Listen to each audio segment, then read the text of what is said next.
Hi, എല്ലാവർക്കും പുതിയൊരു വീഡിയോയിലേക്ക് സ്വാഗതം. ഇന്നത്തെ വീഡിയോയിൽ ദിവസം എക്സാമിന് ചോദിച്ചിട്ടുള്ള ക്വസ്റ്റ്യൻസും അതുമായി കണക്ട് ചെയ്തിട്ടുള്ള ക്വസ്റ്റ്യൻസും ആണ് ഉൾപ്പെടുത്തിയിരിക്കുന്നത്. നമ്മുടെ ചാനലിൽ ദിവസവുമായി ബന്ധപ്പെട്ട വീഡിയോസ് അപ്ലോഡ് ചെയ്തിട്ടുണ്ട്. ആ വീഡിയോസ് എല്ലാവരും കാണണം, എല്ലാവർക്കും അത് ഉപകാരപ്പെടട്ടെ. നമുക്ക് ക്വസ്റ്റ്യൻസിലേക്ക് പോകാം. ഫസ്റ്റ് ക്വസ്റ്റ്യൻ ഇതാണ്: ശ്രീകോവിലിന് ഏറ്റവും അടുത്ത് സ്ഥിതി ചെയ്യുന്ന പ്രാകാരത്തിൻ്റെ പേര്. ഈ ക്വസ്റ്റ്യൻ എക്സാമിന് ചോദിച്ചിട്ടുള്ളതാണ്. ശ്രീകോവിലിന് ഏറ്റവും അടുത്ത് സ്ഥിതി ചെയ്യുന്ന പ്രാകാരത്തിന്റെ പേര് മധ്യഹാര പ്രാകാരം. ഇതിന്റെ ഓപ്ഷൻസിൽ ആൻസർ ആയിട്ട് വന്നിരുന്നതിൽ മറ്റൊന്നാണ് അന്തഹാര പ്രാകാരം. അന്തഹാര പ്രാകാരം എന്താണെന്നും കൂടി നമ്മളപ്പോൾ അറിഞ്ഞിരിക്കണം. ക്ഷേത്രത്തിലെ ശ്രീകോവിലിന് ഏറ്റവും അകത്തെ പ്രാകാരം അതാണ് അന്തഹാര പ്രാകാരം. അവിടെയാണ് പൂജകൾ നടക്കുന്ന ഭാഗം. അപ്പൊ പൂജകൾ നടക്കുന്ന ഭാഗം ഏതാണെന്ന് ചോദിച്ചാൽ അന്തഹാര പ്രാകാരമാണ്. അതുപോലെ തന്നെ ഓപ്ഷൻസിൽ ഉണ്ടായിരുന്ന ഒന്നാണ് ബാഹ്യഹാര പ്രാകാരം. ബാഹ്യഹാര പ്രാകാരം ക്ഷേത്രത്തിന്റെ പുറത്തുള്ള പ്രാകാരമാണ്, അല്ലെങ്കിൽ പുറം വലയമാണ് ബാഹ്യഹാര പ്രാകാരം. അവിടെയാണ് ഭക്തര് സഞ്ചരിക്കുന്ന ഭാഗം അല്ലെങ്കിൽ ഉത്സവങ്ങളൊക്കെ നടക്കുന്ന ഭാഗം എന്ന് പറയുന്നത് ബാഹ്യഹാര പ്രാകാരം ആണ്. അപ്പോൾ ഓർത്തിരിക്കുക, 3 പ്രാകാരങ്ങൾ നമ്മളിപ്പോൾ പറഞ്ഞു. ഫസ്റ്റ് വൺ മധ്യഹാര പ്രാകാരം, അതാണ് ശ്രീകോവിലിന് ഏറ്റവും അടുത്തായി സ്ഥിതി ചെയ്യുന്ന പ്രാകാരം. അടുത്തതായി പറഞ്ഞത് അന്തഹാര പ്രാകാരം. അന്തഹാരം ശ്രീകോവിലിന് ഏറ്റവും അകത്തെ പ്രാകാരമാണ്, അവിടെയാണ് പൂജകൾ നടക്കുന്നത്. ബാഹ്യഹാര പ്രാകാരം. ബാഹ്യഹാര പ്രാകാരം എന്ന് പറഞ്ഞാൽ ഭക്തര് സഞ്ചരിക്കുന്ന ഭാഗമാണ്, ഉത്സവങ്ങളൊക്കെ നടക്കുന്ന ഭാഗമാണ്. ക്ഷേത്രത്തിന്റെ ശ്രീകോവിലിന് പുറത്തായിട്ട് കാണുന്ന ഭാഗമാണ് ബാഹ്യഹാര പ്രാകാരം. അപ്പോൾ ഈ 3 പ്രാകാരങ്ങളും കറക്റ്റായിട്ട് ഓർത്തിരിക്കുക. അടുത്ത ക്വസ്റ്റ്യൻ: തൃക്കല്യാണം ഉത്സവമായി നടക്കുന്ന ക്ഷേത്രം.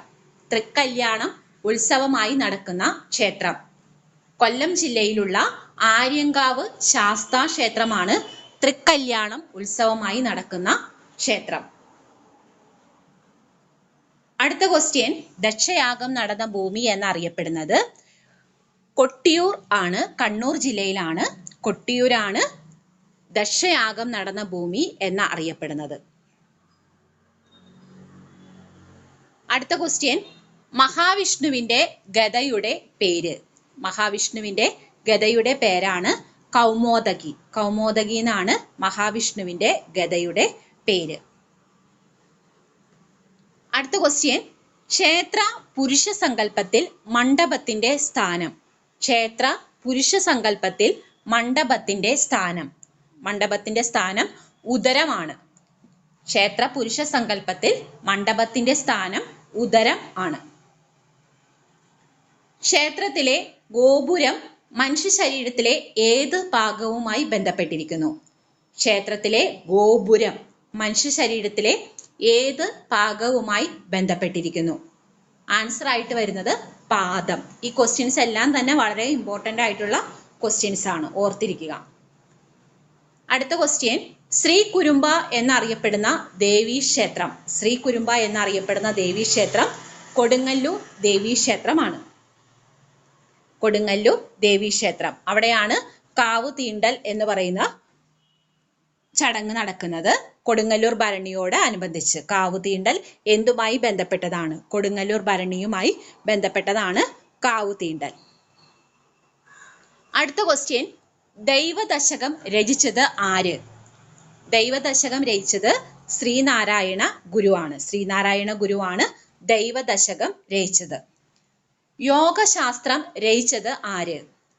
യോഗശാസ്ത്രം രചിച്ചത് പതഞ്ജലി മഹർഷിയാണ്. യോഗശാസ്ത്രം രചിച്ചത് പതഞ്ജലി മഹർഷിയാണ്. അടുത്ത ക്വസ്റ്റ്യനും എല്ലാ ക്വസ്റ്റ്യൻസും ഇമ്പോർട്ടൻ്റ് ആണ്. അടുത്ത ക്വസ്റ്റ്യൻ: സത്യമേവ ജയതേ ഏത് ഉപനിഷത്തിൽ നിന്നാണ്? സത്യമേവ ജയതേ ഏത് ഉപനിഷത്തിൽ നിന്നാണ്? മുണ്ടകോപനിഷത്തിൽ നിന്നാണ് സത്യമേവ ജയതേ. അടുത്ത ക്വസ്റ്റ്യൻ: മാതൃദേവോ ഭവ പിതൃദേവോ ഭവ ആചാര്യ ദേവോ ഭവ അതിഥി ദേവോ ഭവ എന്ന പ്രസിദ്ധമായ വാക്യം ഏത് ഉപനിഷത്തിൽ നിന്നാണ്? തൈത്തരീയ ഉപനിഷത്ത്. ഓർത്തിരിക്കുക, മാതൃദേവോ ഭവ, പിതൃദേവോ ഭവ, ആചാര്യ ദേവോ ഭവ, അതിഥി ദേവോ ഭവ. തൈത്തരീയ ഉപനിഷത്ത്. നേരത്തെ പറഞ്ഞത് ഏതായിരുന്നു? സത്യമേവ ജയതേ ഏത് ഉപനിഷത്തിൽ നിന്നായിരുന്നു? അത് മുണ്ടകോ ഉപനിഷത്ത്. അടുത്ത ക്വസ്റ്റ്യനും വളരെ ഇമ്പോർട്ടന്റ് ആണ്. പുനർജന്മത്തെ പരാമർശിക്കുന്ന ഉപനിഷത്ത്. പുനർജന്മത്തെ പരാമർശിക്കുന്ന ഉപനിഷത്ത് ബൃഹത്താരണ്യകോ ഉപനിഷത്ത്. പുനർജന്മത്തെ പരാമർശിക്കുന്ന ഉപനിഷത്ത് ബൃഹത്താരണ്യകോ ഉപനിഷത്ത്. പുരാണങ്ങളുടെ കർത്താവ്. പുരാണങ്ങളുടെ കർത്താവായിട്ട് കരുതപ്പെടുന്നത് വേദവ്യാസനെയാണ്. പുരാണങ്ങളുടെ കർത്താവ് വേദവ്യാസൻ. വേദാംഗങ്ങൾ എത്ര?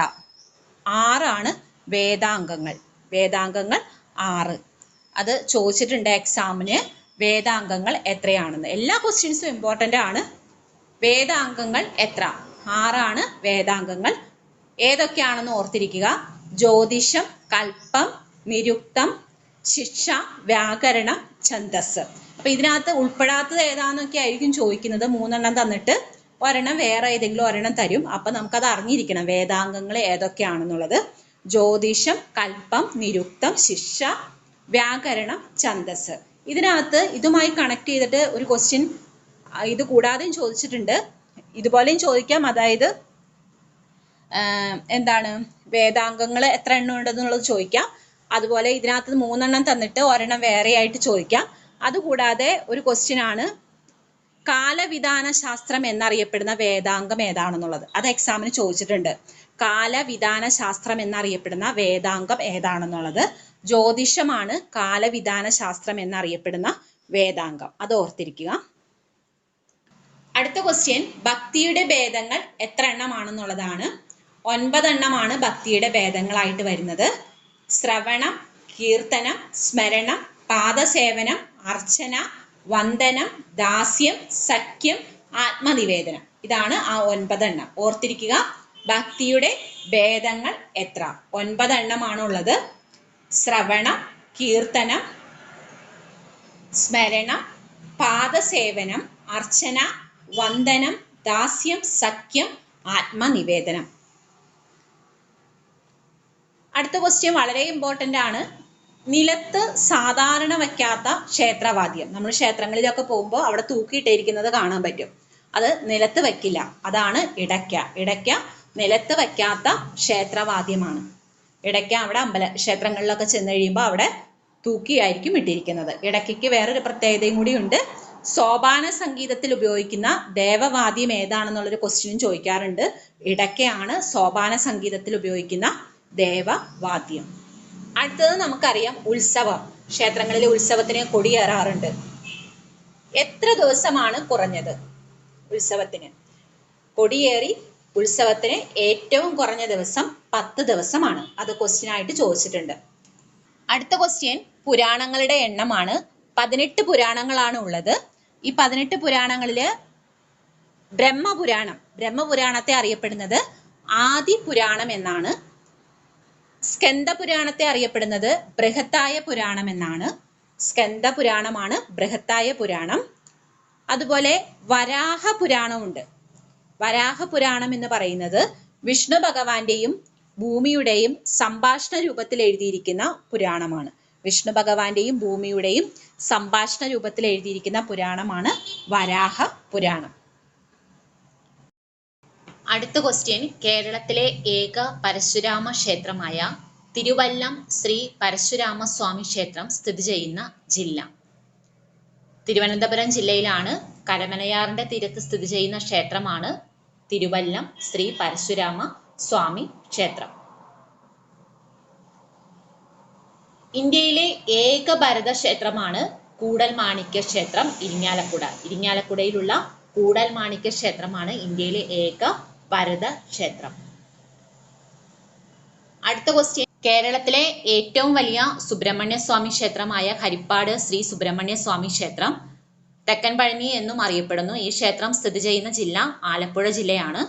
ഇത് 3 തരത്തിൽ ക്വസ്റ്റ്യൻസ് ചോദിക്കാം. തെക്കമ്പഴനി എന്നറിയപ്പെടുന്ന ക്ഷേത്രം ഏതാണെന്ന്, അതുപോലെ കേരളത്തിലെ ഏറ്റവും വലിയ സുബ്രഹ്മണ്യ സ്വാമി ക്ഷേത്രം ഏതാണെന്ന് ചോദിക്കാം, അതുപോലെ കേരളത്തിലെ ഏറ്റവും വലിയ സുബ്രഹ്മണ്യ സ്വാമി ക്ഷേത്രമായ ഹരിപ്പാട്ട് ശ്രീ സുബ്രഹ്മണ്യ സ്വാമി ക്ഷേത്രം സ്ഥിതി ചെയ്യുന്ന ജില്ല ഏതാണെന്ന് ചോദിക്കാം. ഇങ്ങനെ 3 രീതിയിൽ നമുക്ക് ക്വസ്റ്റ്യൻ വരുന്ന ഒരു ചോദ്യമാണിത്. വളരെ ഇമ്പോർട്ടൻ്റ് ആയ ഒരു ക്വസ്റ്റ്യൻ ആണ്. അടുത്ത ക്വസ്റ്റ്യനും വളരെ ഇമ്പോർട്ടൻ്റ് ആണ്. കേരളത്തിലെ ഏക തടാക ക്ഷേത്രം, അത് ആ രീതിയിലും ക്വസ്റ്റ്യൻ ചോദിക്കാം. അത് സ്ഥിതി ചെയ്യുന്ന ജില്ല ഏതാണെന്നും ചോദിക്കാം. കേരളത്തിലെ ഏക തടാക ക്ഷേത്രമായ അനന്തപുരം തടാക ക്ഷേത്രം സ്ഥിതി ചെയ്യുന്ന ജില്ല കാസർഗോഡാണ്.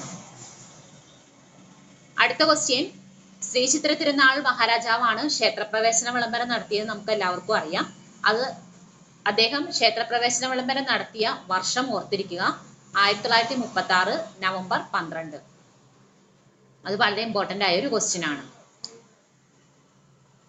അടുത്ത ക്വസ്റ്റ്യൻ റാണി സേതു ലക്ഷ്മിബായിയുമായി ബന്ധപ്പെട്ടതാണ്. ദേവസ്വം ക്ഷേത്രങ്ങളിൽ മൃഗബലി ദേവദാസി സമ്പ്രദായം നിരോധിച്ച ഭരണാധികാരിയാണ് റാണി സേതു ലക്ഷ്മിബായി. റാണി സേതു ലക്ഷ്മിബായി ദേവസ്വം ക്ഷേത്രങ്ങളിൽ മൃഗബലി ദേവദാസി സമ്പ്രദായം എന്നിവ നിരോധിച്ച ഭരണാധികാരിയാണ്.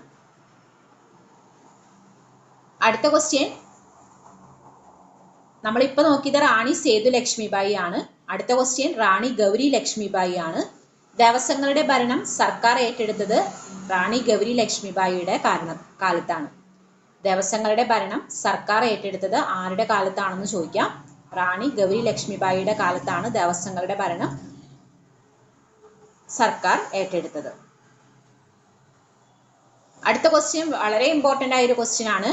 ഓർഡിനൻസ് ആയിരുന്ന ദേവസ്വം റിക്രൂട്ട്മെന്റ് ബോർഡ് ആക്ട് നിയമമാക്കിയ വർഷം. ഓർഡിനൻസ് ആയിരുന്ന ദേവസ്വം റിക്രൂട്ട്മെന്റ് ബോർഡ് നിയമമാക്കിയ വർഷം ഏതാണെന്നുള്ളത് വളരെ ഇമ്പോർട്ടൻ്റ് ആയ ഒരു ക്വസ്റ്റ്യൻ ആണ്. ആ വർഷം എപ്പോഴും ഓർത്തിരിക്കുക, 2015. പല പ്രാവശ്യം ചോദിച്ചിട്ടുണ്ട് എക്സാമിന്. ഓർഡിനൻസ് ആയിരുന്ന ദേവസ്വം റിക്രൂട്ട്മെന്റ് ബോർഡ് ആക്ട് നിയമമാക്കിയ വർഷമാണ് 2015. നമുക്ക് 5 ദേവസ്വം ബോർഡുകളാണുള്ളത് കേരളത്തിൽ. തിരുവിതാംകൂർ, കൊച്ചി, മലബാർ, ഗുരുവായൂർ, കൂടൽമാണിക്യം. ഇത് വളരെ ഇമ്പോർട്ടൻ്റ് ആയ ഒരു ക്വസ്റ്റ്യൻ ആണ്. ഇത് എപ്പോഴും ഞാൻ രണ്ടാമത് റിപ്പീറ്റ് ചെയ്യുന്നത് എന്താണെന്ന് വെച്ചാൽ ഈ ക്വസ്റ്റ്യൻ എക്സാമിന് ചോദിക്കാൻ സാധ്യതയുണ്ട്. അതുകൊണ്ടാണ്, ഉറപ്പായിട്ടും ഷുവർ ക്വസ്റ്റ്യൻ ആണ്, ഓർത്തിരിക്കുക. തിരുവിതാംകൂർ ദേവസ്വം ബോർഡിന്റെ ആസ്ഥാനം തിരുവനന്തപുരമാണ്, നന്ദൻകോടാണ്.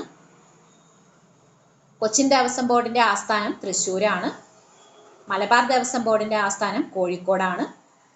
3 ഓർത്തിരിക്കുക. തിരുവിതാംകൂർ ദേവസ്വം വിഭാഗത്തെ ഭരണ സൗകര്യത്തിനായി 4 വിഭാഗങ്ങളായിട്ട് തിരിച്ചിട്ടുണ്ടെന്ന് ഓർത്തിരിക്കുക. തിരുവിതാംകൂർ ദേവസ്വം വിഭാഗത്തെ ഭരണ സൗകര്യത്തിനായിട്ട് 4 വിഭാഗങ്ങളായിട്ട് തിരിച്ചിട്ടുണ്ട്. അതുപോലെ ബോർഡ് പ്രസിഡന്റുമാരെ ഓർത്തിരിക്കുക. തിരുവിതാംകൂർ ദേവസ്വം ബോർഡിന്റെ പ്രസിഡന്റ് കെ ജയകുമാർ ആണ്, ഓർത്തിരിക്കുക. K Jayakumar Thiruvithamkoor Devaswom board president. Cochin Devaswom board president ആണെങ്കിൽ കെ രവീന്ദ്രൻ ആണ്. K Raveendran Cochin Devaswom board president. അടുത്തത് മലബാർ ദേവസ്വം ബോർഡാണ്. O.K. വാസു ആണ് Malabar Devaswom board president. O.K. Vasu Malabar Devaswom board president. A.V. Gopinath Guruvayur Devaswom board chairman. A.V. Gopinath ആണ് Guruvayur Devaswom board chairman. Irinjalakuda Koodalmanikyam Devaswom board ചെയർമാനാണ് അഡ്വക്കേറ്റ് C.K.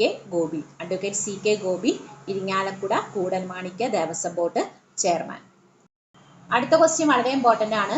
കേരളത്തിലെ ഏക സൂര്യക്ഷേത്രമാണുള്ളത് ആദിത്യപുരം സൂര്യക്ഷേത്രമാണ്. കോട്ടയം ജില്ലയിലാണ് സ്ഥിതി ചെയ്യുന്നത്. കേരളത്തിലെ ഏക സൂര്യപ്രധാന ക്ഷേത്രമാണ് ആദിത്യപുരം സൂര്യക്ഷേത്രം, കോട്ടയം ജില്ലയിൽ സ്ഥിതി ചെയ്യുന്നത്. അതുപോലെ കേരളത്തിലെ വാമനാമൂർത്തി പ്രതിഷ്ഠയുള്ള ഏക ക്ഷേത്രമാണ് തൃക്കാക്കര വാമനമൂർത്തി ക്ഷേത്രം, എറണാകുളം ജില്ലയിലാണ് സ്ഥിതി ചെയ്യുന്നത്. പിന്നെ നമുക്ക് എല്ലാവർക്കും സുപരിചിതമായിട്ടുള്ള ഒന്നാണ് ശ്രീ പത്മനാഭസ്വാമി ക്ഷേത്രവും തിരുവനന്തപുരത്തുള്ളത്.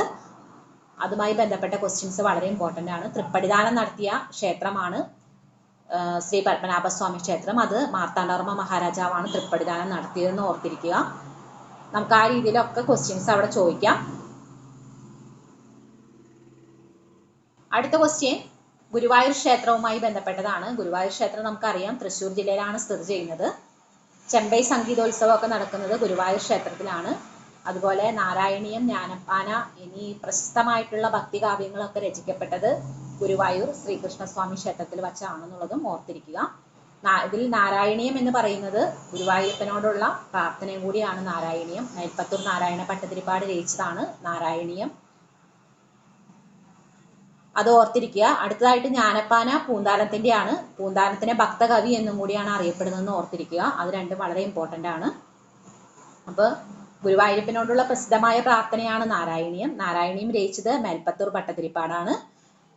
അതുപോലെ ജ്ഞാനപ്പാന പൂന്താനം എഴുതിയതാണ്. പൂന്താനത്തെ ഭക്തകവി എന്നാണ് അറിയപ്പെടുന്നത്. അതും ഓർത്തിരിക്കുക.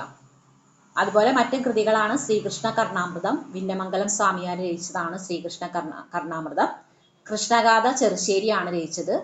എന്നാൽ കൃഷ്ണഗാഥയും കൃഷ്ണനാട്ടവും തമ്മിൽ മാറിപ്പോവരുത്. കൃഷ്ണഗാഥ ചെറുശ്ശേരിയുടേതാണെങ്കിൽ കൃഷ്ണനാട്ടം രചിച്ചത് മാനവേദൻ സാമൂതിരിയാണ്. മാനവേദൻ സാമൂതിരിയാണ് കൃഷ്ണനാട്ടം ചിട്ടപ്പെടുത്തിയത്. അത് ഓർത്തിരിക്കുക. അടുത്ത ക്വസ്റ്റ്യൻ, കൃഷ്ണഗാഥ. കൃഷ്ണഗാഥ നമുക്കറിയാം രചിച്ചത് ആരാണെന്നുള്ളത്. ചെറുശ്ശേരിയാണ് കൃഷ്ണഗാഥ രചിച്ചത്. കൃഷ്ണഗാഥ രചിച്ചത് ഉദയവർമ്മ രാജാവിന്റെ നിർദ്ദേശപ്രകാരമാണ് കൃഷ്ണഗാഥ രചിച്ചിട്ടുള്ളത്. ഗുരുവായൂർ അമ്പലവുമായി ബന്ധപ്പെട്ട് പറയുമ്പോൾ നമ്മളൊന്ന് ഓർത്തിരിക്കേണ്ട മറ്റൊരു കാര്യമാണ് ഉദ്ദാന ഏകാദശി. ഉദ്ദാന ഏകാദശി നമ്മുടെ കേരളത്തിൽ അറിയപ്പെടുന്നത് ഗുരുവായൂർ ഏകാദശി എന്ന പേരിലാണ്. അതുപോലെ ഗുരുവായൂർ അമ്പലം ദക്ഷിണ ദ്വാരക എന്നറിയപ്പെടുന്നതും ഗുരുവായൂർ അമ്പലമാണ്. ഐതിഹ്യമാല കൊട്ടാരത്തിൽ ശങ്കുണ്ണിയുടേതാണ്. കഥകളിയുടെ ഉപജ്ഞാതാവ് കൊട്ടാരക്കര തമ്പുരാനാണ്. കഥകളി രാമനാട്ടം എന്ന കലാരൂപത്തിൽ നിന്നാണ് രൂപം കൊണ്ടിട്ടുള്ളത്. അതും ഓർത്തിരിക്കുക. അടുത്തത് കൂടിയാട്ടത്തെ കുറിച്ച് പറയുകയാണെങ്കിൽ കൂടിയാട്ടം യുനെസ്കോ അംഗീകരിച്ചിട്ടുള്ള ഒരു ക്ഷേത്ര കലാരൂപമാണ് കൂടിയാട്ടം. ഈ കൂടിയാട്ടത്തിനെ കൂടാതെ യുനെസ്കോ അംഗീകരിച്ചിട്ടുള്ള മറ്റൊരു ക്ഷേത്ര കലാരൂപമാണ് മുടിയേറ്റ്. ദേവീക്ഷേത്രങ്ങളിലൊക്കെ നടക്കുന്നതാണ് മുടിയേറ്റ് എന്ന് പറയുന്നത്. ഇപ്പോൾ കേരളത്തിലെ കൂടിയാട്ടത്തിനെ കൂടാതെ യുനെസ്കോ അംഗീകാരം നേടിയിട്ടുള്ള മറ്റൊരു കലാരൂപമാണ് മുടിയേറ്റ്. അടുത്ത ക്വസ്റ്റ്യൻ എക്സാമിനൊക്കെ ചോദിച്ചിട്ടുള്ള ഒത്തിരി തവണ ചോദിച്ചിട്ടുള്ള ക്വസ്റ്റ്യൻ ആണ്. കോഴിക്കോട് തളി മഹാദേവ ക്ഷേത്രത്തിൽ നടന്നു വരുന്ന ചരിത്ര പ്രസിദ്ധമായ പണ്ഡിത സദസ്സ് ഏതാണെന്നുള്ളത്. രേവതി പട്ടത്താനം. രേവതി പട്ടത്താനം എവിടെയാണ് നടക്കുന്നതെന്ന് ചോദിക്കാറുണ്ട്. കോഴിക്കോട് തളി മഹാദേവ ക്ഷേത്രത്തിൽ നടന്നു വന്നിരുന്ന ചരിത്ര പ്രസിദ്ധമായ പണ്ഡിത സദസ്സാണ്. അടുത്ത ക്വസ്റ്റ്യനും വളരെ ഇമ്പോർട്ടൻ്റ് ആണ്, എക്സാമിന് ചോദിക്കാൻ സാധ്യതയുള്ളതാണ്. അന്യോന്യം എന്ന വേദപാരായണ മത്സരത്തിന് വേദിയാകുന്ന ക്ഷേത്രം. അന്യോന്യം എന്ന വേദപാരായണ മത്സരത്തിന് വേദിയാകുന്ന ക്ഷേത്രമാണ് തൃപ്രയാർ ശ്രീരാമസ്വാമി ക്ഷേത്രം. തൃശ്ശൂർ ജില്ലയിലാണ് സ്ഥിതി ചെയ്യുന്നത്. അന്യോന്യം എന്ന വേദപാരായണ മത്സരത്തിന് വേദിയാകുന്ന ക്ഷേത്രം ഒരു ഷുവർ ക്വസ്റ്റ്യൻ ആണ്. തൃപ്രയാർ ശ്രീരാമസ്വാമി ക്ഷേത്രമാണ് തൃശ്ശൂർ ജില്ലയിലാണ് സ്ഥിതി ചെയ്യുന്നത്. പാടകത്തിന് അടിസ്ഥാനമായി എന്ന് കരുതുന്ന കലാരൂപം. ചാക്യാർ കൂത്താണ് പാടകത്തിന് അടിസ്ഥാനമായി എന്ന് കരുതുന്ന കലാരൂപം. അടുത്ത ക്വസ്റ്റ്യൻ മാമാങ്കത്തെ കുറിച്ചാണ്. നമുക്കെല്ലാവർക്കും അറിയാം മാമാങ്കം 12 വർഷത്തിൽ ഒരിക്കലാണ് നടക്കുന്നത്. തിരുനാവായയിലാണ് നടക്കുന്നത്. അത് മാത്രമല്ല ഭാരതപ്പുഴയുടെ തീരത്ത് നടക്കുന്ന ഒരു ഉത്സവമാണ് മാമാങ്കം. അത് ഓർത്തിരിക്കുക. അടുത്ത ക്വസ്റ്റ്യൻ, വിഷ്ണു ക്ഷേത്രത്തിൽ ചെയ്യേണ്ട പ്രദക്ഷിണത്തിന്റെ എണ്ണം. 4 പ്രദക്ഷിണമാണ് വിഷ്ണു ക്ഷേത്രത്തിൽ ചെയ്യേണ്ടത്. ബാക്കിയുള്ള ദേവന്മാർക്ക് ചെയ്യേണ്ട പ്രദക്ഷിണങ്ങളുടെ എണ്ണം ഇതിന് തൊട്ട് മുമ്പ് അപ്ലോഡ് ചെയ്തിട്ടുള്ള ദേവസ്വവുമായി ബന്ധപ്പെട്ട വീഡിയോയിൽ ഉൾപ്പെടുത്തിയിട്ടുണ്ട്. കാണാത്തവര് ആ വീഡിയോ കാണുക, വളരെ ഉപകാരപ്പെടും. പടയണിക്ക് പ്രസിദ്ധമായ കടമനിട്ട ദേവീക്ഷേത്രം സ്ഥിതി ചെയ്യുന്ന ജില്ല. പത്തനംതിട്ടയിലാണ് പടയണിക്ക് പ്രസിദ്ധമായ കടമനിട്ട ദേവീക്ഷേത്രം സ്ഥിതി ചെയ്യുന്നത്. അടുത്ത ക്വസ്റ്റ്യൻ, ശബരിമല. ശബരിമല നമുക്കറിയാം പത്തനംതിട്ട ജില്ലയിലാണ് സ്ഥിതി ചെയ്യുന്ന താലൂക്ക് ഏതാണെന്നുള്ളതാണ് ക്വസ്റ്റ്യൻ. റാന്നിയാണ് ശബരിമല സ്ഥിതി ചെയ്യുന്ന താലൂക്ക്. പത്തനംതിട്ട ജില്ലയിൽ തന്നെയുള്ളതാണ് ലോകപ്രസിദ്ധമായ ചിലന്തി ക്ഷേത്രം. കൊടുമണ്ണിലാണ്. ലോകപ്രസിദ്ധമായ ചിലന്തി ക്ഷേത്രം പത്തനംതിട്ട ജില്ലയിലെ കൊടുമണ്ണിലാണ്. ചക്കുളത്തുകാവ് ദേവീക്ഷേത്രം സ്ഥിതി ചെയ്യുന്നത് ആലപ്പുഴ ജില്ലയിലാണ്. ഓർത്തിരിക്കുക. അടുത്ത ക്വസ്റ്റ്യൻ തെയ്യവുമായി ബന്ധപ്പെട്ടതാണ്. തെയ്യം എന്ന പദം ഉത്ഭവിച്ചത് ദൈവം എന്ന വാക്കിൽ നിന്നാണ്. അതുപോലെ തെയ്യങ്ങളുടെ നാട് എന്നറിയപ്പെടുന്നത് കണ്ണൂർ ജില്ലയാണ്. തെയ്യങ്ങളുടെ നാട് എന്നറിയപ്പെടുന്ന ജില്ല കണ്ണൂർ ജില്ലയാണ്. ചോറ്റാനിക്കര മകമാണ് അടുത്തത്. ചോറ്റാനിക്കര എറണാകുളം ജില്ലയിലാണ്. ചോറ്റാനിക്കര മകം തൊഴിൽ വളരെ പ്രസിദ്ധമാണ്. അത് കുംഭമാസത്തിലാണ്. അടുത്ത ക്വസ്റ്റ്യൻ, തിങ്കളാഴ്ചയും കർത്തവാവും ചേർന്ന് വരുന്ന ദിവസത്തിനെ പറയുന്ന പേര്. തിങ്കളാഴ്ചയും കർത്തവാവും വരുന്ന ദിവസത്തിന് പറയുന്ന പേര് അമോ സോമവാരം. അമോ സോമവാരം എന്നാണ് തിങ്കളാഴ്ചയും കർത്തവാവും ചേർന്ന് വരുന്ന ദിവസത്തിന് പറയുന്ന പേര്. അടുത്ത ക്വസ്റ്റ്യൻ, ഏത് ദേവസങ്കല്പത്തിന്റെ ഭാഗമായാണ് അരയാൽ വൃക്ഷത്തിന്റെ അഗ്രഭാഗം? പരമശിവനാണ് ആൻസർ ആയിട്ട് വരുന്നത്. ഏത് ദേവസങ്കല്പത്തിന്റെ ഭാഗമാണ് അരയാൽ വൃക്ഷത്തിന്റെ അഗ്രഭാഗം എന്ന് ചോദിച്ചാൽ പരമശിവനാണ് ആൻസർ ആയിട്ട് വരുന്നത്. നിലവിളക്കിന്റെ പാദം ഏത് ദേവചൈതന്യത്തെ സൂചിപ്പിക്കുന്നു? നിലവിളക്കിന്റെ പാദം സൂചിപ്പിക്കുന്നത് ബ്രഹ്മാവിനെയാണ്. അടുത്ത ക്വസ്റ്റ്യൻ, മണ്ണാറശാല ശ്രീ നാഗരാജ ക്ഷേത്രത്തിൽ പ്രതിഷ്ഠ നടത്തിയത് ആരാണ്? മണ്ണാറശാല ശ്രീ നാഗരാജ ക്ഷേത്രത്തിൽ പ്രതിഷ്ഠ നടത്തിയത് പരശുരാമനാണ്. മണ്ണാറശാല ആയില്യം വളരെ പ്രശസ്തമാണ്. മണ്ണാറശാല ആയില്യം നടക്കുന്നത് തുലാമാസത്തിലാണ്. മണ്ണാറശാല ആയില്യം വളരെ പ്രശസ്തമാണ്. മണ്ണാറശാല ആയില്യം തുലാമാസത്തിൽ. അടുത്ത ക്വസ്റ്റ്യൻ, ശ്രീ പത്മനാഭസ്വാമി ക്ഷേത്രത്തെ കുറിച്ച് നമ്മൾ സൂചിപ്പിച്ചിരുന്നു. മതിലകം രേഖകൾ ശ്രീ പത്മനാഭസ്വാമി ക്ഷേത്രവുമായി ബന്ധപ്പെട്ടതാണ്. അതുപോലെ തന്നെ ഭദ്രദീപം, മുറജപം ഇതൊക്കെ ശ്രീ പത്മനാഭസ്വാമി ക്ഷേത്രത്തിലെ ചടങ്ങുകളാണ്. ശ്രീ പത്മനാഭസ്വാമി ക്ഷേത്രം സ്ഥിതി ചെയ്യുന്നത് തിരുവനന്തപുരം ജില്ലയിലാണ്. മതിലകം ഗ്രന്ഥവരി എന്ന് പറയുന്ന ഇത് ഏത് നാടുമായി ബന്ധപ്പെട്ടതാണെന്ന് ചോദിക്കാറുണ്ട്. തിരുവിതാംകൂറുമായിട്ട് ബന്ധപ്പെട്ടതാണ് മതിലകം ഗ്രന്ഥവരി. ശ്രീ പത്മനാഭസ്വാമി ക്ഷേത്രത്തിലെ ഒറ്റക്കൽ മണ്ഡപം പണികഴിപ്പിച്ചത് ആരാന്ന് ചോദിക്കാറുണ്ട്. മാർത്താണ്ഡവർമ്മയാണ് ശ്രീ പത്മനാഭസ്വാമി ക്ഷേത്രത്തിലെ ഒറ്റക്കൽ മണ്ഡപം പണികഴിപ്പിച്ചത്. ശ്രീ പത്മനാഭസ്വാമി ക്ഷേത്രം മ്യൂറൽ പഗോഡ എന്നും അറിയപ്പെടുന്നു. അതിനൊപ്പം തന്നെ ഒന്ന് ഓർത്തിരിക്കുക ബ്രാസ് പഗോഡ ഏതാണെന്നുള്ളത്. തളിപ്പറമ്പിലെ തിരുവങ്ങാട് ശ്രീരാമസ്വാമി ക്ഷേത്രമാണ് ബ്രാസ് പഗോഡ. ഇതിന്റെ ഡീറ്റെയിൽ ആയിട്ടുള്ള വീഡിയോ തൊട്ട് മുമ്പുള്ള വീഡിയോയിൽ ഇട്ടിട്ടുണ്ട്. ബ്രാസ് പഗോഡ തളിപ്പറമ്പിലെ തിരുവങ്ങാട് ശ്രീരാമസ്വാമി ക്ഷേത്രം. നെയ്യാറ്റിൻകരയാണ് അമ്മച്ചിപ്ലാവ് സ്ഥിതി ചെയ്യുന്നത്. എവിടെയാണ് അമ്മച്ചിപ്ലാവ് സ്ഥിതി ചെയ്യുന്നത്? നെയ്യാറ്റിൻകരയാണ് അമ്മച്ചിപ്ലാവ്. അമ്മച്ചിപ്ലാവിന്റെ പ്രത്യേകത എന്താണ്? ശത്രുക്കളിൽ നിന്ന് രക്ഷ നേടാനായി മാർത്താണ്ഡവർമ്മ മഹാരാജാവ് അഭയം തേടിയ അമ്മച്ചിപ്ലാവ് സ്ഥിതി ചെയ്യുന്ന ശ്രീകൃഷ്ണ ക്ഷേത്രമാണ് നെയ്യാറ്റിൻകര. അടുത്ത ക്വസ്റ്റ്യൻ, ലോകനാർക്കാവ് ക്ഷേത്രവുമായി ബന്ധപ്പെട്ടതാണ്. ലോകനാർക്കാവ് ക്ഷേത്രം ഏത് വീരയോദ്ധാവുമായി ബന്ധപ്പെട്ടതാണ്? തച്ചോളിയോധനനുമായിട്ട് ബന്ധപ്പെട്ടതാണ് വടകരയിലെ ലോകനാർക്കാവ് ക്ഷേത്രം. തച്ചോളിക്കളി ലോകനാർക്കാവ് ഭഗവതി ക്ഷേത്രത്തിൽ അവതരിപ്പിച്ചു പോരുന്ന പ്രശസ്തമായ ഒരു നാടൻ കലാരൂപമാണ്. അടുത്ത ക്വസ്റ്റ്യൻ, ശ്രീ ശങ്കരാചാര്യർ അദ്വൈത വേദാന്തത്തിന്റെ പ്രചാരകനായിരുന്നു. ശ്രീ ശങ്കരാചാര്യർ നമുക്കറിയാം. ശങ്കരാചാര്യരുടെ ജന്മസ്ഥലം കാലടിയാണ്. കാലടിയില് ശങ്കരാചാര്യരുടെ സ്തൂപമൊക്കെ ഉണ്ട്. അത് വളരെ ഇമ്പോർട്ടന്റ് ആയൊരു ക്വസ്റ്റ്യൻ ആണ്. അടുത്ത ക്വസ്റ്റ്യൻ, ടോട്ടൽ തിയേറ്റർ എന്നറിയപ്പെടുന്ന കലാരൂപം. കഥകളിയാണ് ടോട്ടൽ തിയേറ്റർ എന്ന പേരിൽ അറിയപ്പെടുന്ന കലാരൂപം. ദക്ഷിണ ഗുരുവായൂർ എന്നറിയപ്പെടുന്ന ക്ഷേത്രമാണ് അമ്പലപ്പുഴ ശ്രീകൃഷ്ണസ്വാമി ക്ഷേത്രം.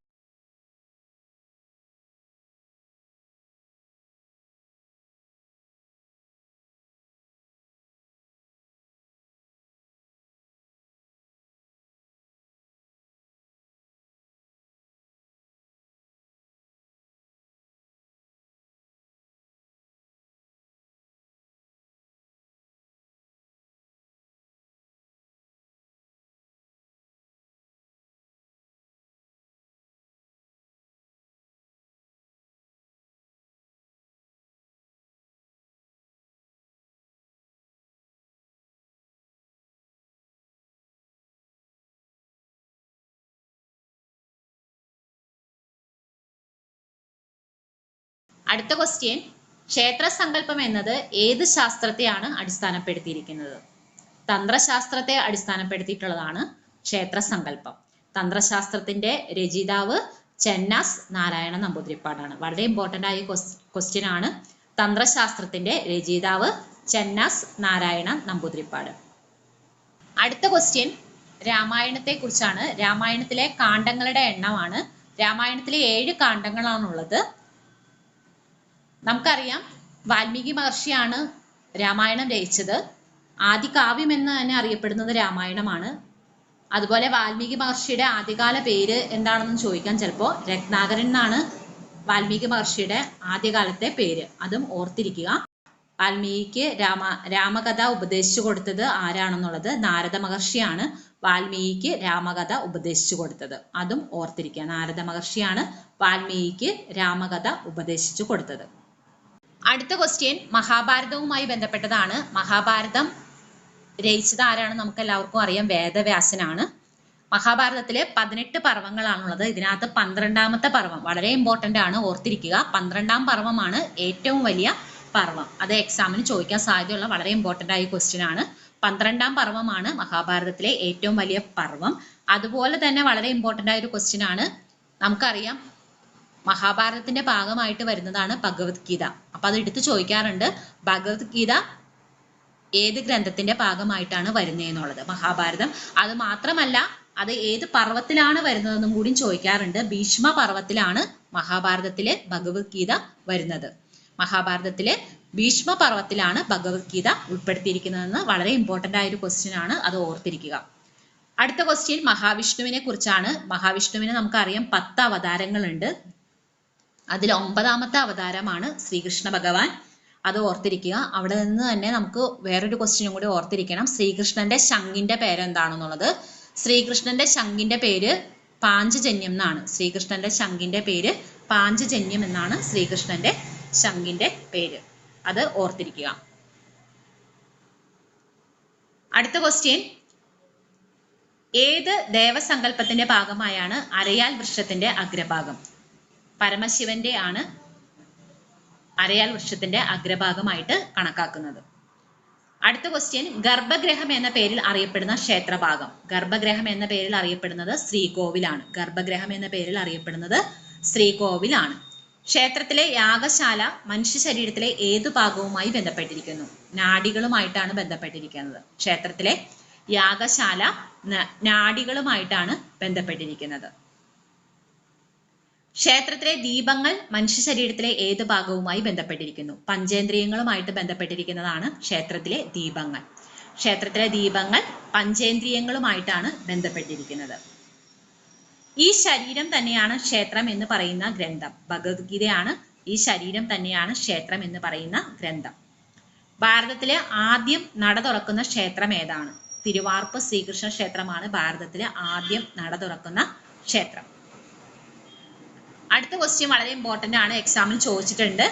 പാർവതി ദേവി ശിവഭഗവാന് ഉപദേശിച്ചു കൊടുത്ത തന്ത്രം. പാർവതി ദേവി ശിവഭഗവാന് ഉപദേശിച്ചു കൊടുത്ത തന്ത്രമാണ് നിഗമശാസ്ത്രം. തിരിച്ച് ശിവഭഗവാൻ പാർവതി ദേവിക്ക് ഉപദേശിച്ചു കൊടുത്ത തന്ത്രം ഏത് പേരിൽ അറിയപ്പെടുന്നു? ആഗമശാസ്ത്രം. ഇത് എക്സാമിന് പലതവണ ചോദിച്ചിട്ടുണ്ട്. പാർവതി ദേവി ശിവഭഗവാന് ഉപദേശിച്ചു കൊടുത്ത തന്ത്രത്തെ നിഗമശാസ്ത്രം എന്നും ശിവഭഗവാൻ പാർവതി ദേവിക്ക് ഉപദേശിച്ചു കൊടുത്ത തന്ത്രത്തെ ആഗമശാസ്ത്രം എന്നും അറിയപ്പെടുന്നു. അർജുനന്റെ കൊടിക്കൂറയിലെ ചിഹ്നം. ഹനുമാനാണ് അർജുനന്റെ കൊടിക്കൂറയിലെ ചിഹ്നം. ശിവഭഗവാന്റെ ധനുസിന്റെ പേര്. ശിവഭഗവാന്റെ ധനുസിന്റെ പേര് പീനാകം എന്നാണ്. ശിവഭഗവാന്റെ ധനുസിന്റെ പേര് പീനാകം. അർജുനന്റെ ധനുസിന്റെ പേര് ഗാണ്ഡീവം. അർജുനന്റെ ധനുസിന്റെ പേര് ഗാണ്ഡീവം. അടുത്ത ക്വസ്റ്റ്യൻ നമുക്ക് എത്ര വേദങ്ങൾ ഉണ്ടെന്നുള്ളതാണ്. 4 വേദങ്ങളാണുള്ളത്. ഋഗ്വേദം, യജുർവേദം, സാമവേദം, അഥർവവേദം. ഈ 4 വേദങ്ങളുടെയും ഡീറ്റെയിൽ ആയിട്ടുള്ള കാര്യങ്ങൾ നമ്മൾ കഴിഞ്ഞ വീഡിയോയിൽ ഇട്ടിട്ടുണ്ട്. ആ വീഡിയോ കാണുക. ഋഗ്വേദമാണ് ഏറ്റവും പഴയ വേദം. അതുപോലെ തന്നെ ഏറ്റവും പഴക്കമുള്ള വേദം ഋഗ്വേദമാണ്. അഥർവവേദം ആയുർവേദവുമായി ബന്ധപ്പെട്ടതാണ്. സാമവേദം സംഗീതവുമായി ബന്ധപ്പെട്ടതാണ്. യജുർവേദം യാഗവുമായി ബന്ധപ്പെട്ടിട്ടുള്ളതാണ് യജുർവേദം. ഇത്രയും കാര്യങ്ങൾ ഇതിന്റെ ഡീറ്റെയിൽ ആയിട്ടുള്ള വീഡിയോയിൽ കഴിഞ്ഞ വീഡിയോയിൽ ഇട്ടിട്ടുണ്ട്. അടുത്ത ക്വസ്റ്റ്യൻ നമുക്കറിയാം വേദങ്ങൾ ഏത് ഭാഷയിലാണ് എഴുതപ്പെട്ടിരിക്കുന്നത്? സംസ്കൃത ഭാഷയിലാണ് വേദങ്ങൾ എഴുതപ്പെട്ടിരിക്കുന്നത്. തത്വമസി ഏത് ഉപനിഷത്തിൽ നിന്നാണ്? ചന്ദോഗ്യോ ഉപനിഷത്തിൽ നിന്നാണ് തത്വമസി എടുത്തിരിക്കുന്നത്. തത്വമസി ചന്ദോഗ്യോ ഉപനിഷത്തിൽ നിന്നാണ് തത്വമസി. അഹം ബ്രഹ്മാസ്മി ഏത് ഉപനിഷത്തിൽ നിന്നാണ്? ബൃഹത്താരണ്യകോപനിഷത്തിൽ നിന്നാണ് അഹം ബ്രഹ്മാസ്മി. അഹം ബ്രഹ്മാസ്മി ഏത് ഉപനിഷത്തിൽ നിന്നാണ്? ബൃഹത്താരണ്യകോ ഉപനിഷത്ത്. പ്രജ്ഞാനം ബ്രഹ്മ ഏത് ഉപനിഷത്തിൽ നിന്നാണ്? ഐത്തരയോപനിഷത്തിൽ നിന്നാണ് പ്രജ്ഞാനം ബ്രഹ്മ. അയമാത്മ ബ്രഹ്മ ഏത് ഉപനിഷത്തിൽ നിന്നാണ്? മാണ്ഡികോപനിഷത്തിൽ നിന്നാണ് അയമാത്മ ബ്രഹ്മ. അസ്തോമ സത്കമയ ഏത് ഉപനിഷത്തിൽ നിന്നാണ്? ബൃഹത്താരണ്യകോപനിഷത്തിൽ നിന്നാണ് അസ്തോമ സത്കമയ. അസ്തോമ സത്കമയ ബൃഹത്താരണ്യകോ ഉപനിഷത്തിൽ. ശബരിമലയിൽ കൊടിമരത്തിന് മുകളിൽ പ്രതിഷ്ഠിച്ചിരിക്കുന്ന അയ്യപ്പസ്വാമിയുടെ വാഹനം. കുതിരയാണ് ശബരിമലയിൽ കൊടിമരത്തിന് മുകളിൽ പ്രതിഷ്ഠിച്ചിരിക്കുന്ന അയ്യപ്പസ്വാമിയുടെ വാഹനം. ബ്രഹ്മാവിന്റെ വാഹനം അരയന്നമാണ്. വിഷ്ണു ഭഗവാന്റെ ആണെങ്കിൽ ഗരുഡനാണ്. ശിവഭഗവാന്റെ വാഹനമാണെങ്കിൽ കാളയാണ്. ഓർത്തിരിക്കുക എല്ലാ ഭഗവാന്മാരുടെയും വാഹനങ്ങൾ. ആദ്യം പറഞ്ഞത് ശബരിമലയില് കൊടിമരത്തിന് മുകളിൽ പ്രതിഷ്ഠിച്ചിരിക്കുന്ന അയ്യപ്പസ്വാമിയുടെ വാഹനം കുതിരയാണ്. ബ്രഹ്മാവിന്റെ വാഹനം അരയന്നമാണ്. വിഷ്ണു ഭഗവാന്റെ വാഹനം ഗരുഡനാണ്. ശിവഭഗവാന്റെ വാഹനം കാളയാണ്. അടുത്ത ക്വസ്റ്റ്യൻ, പറശ്ശിനിക്കടവ് മുത്തപ്പന്റെ മൂർത്തി സ്വരൂപം ഏതാണ്? പറശ്ശിനിക്കടവ് മുത്തപ്പന്റെ മൂർത്തി സ്വരൂപമായിട്ട് വരുന്നത് കിരാതമൂർത്തിയാണ്. ഈ വീഡിയോ എല്ലാവർക്കും ഉപകാരപ്പെട്ടു എന്ന് വിചാരിക്കുന്നു.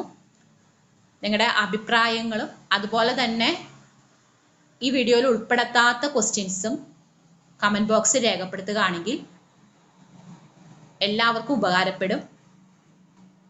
നമുക്ക് അടുത്ത വീഡിയോയിലേക്ക് കാണാം. എല്ലാവർക്കും എക്സാം എളുപ്പമാകട്ടെ. Okay, thank U.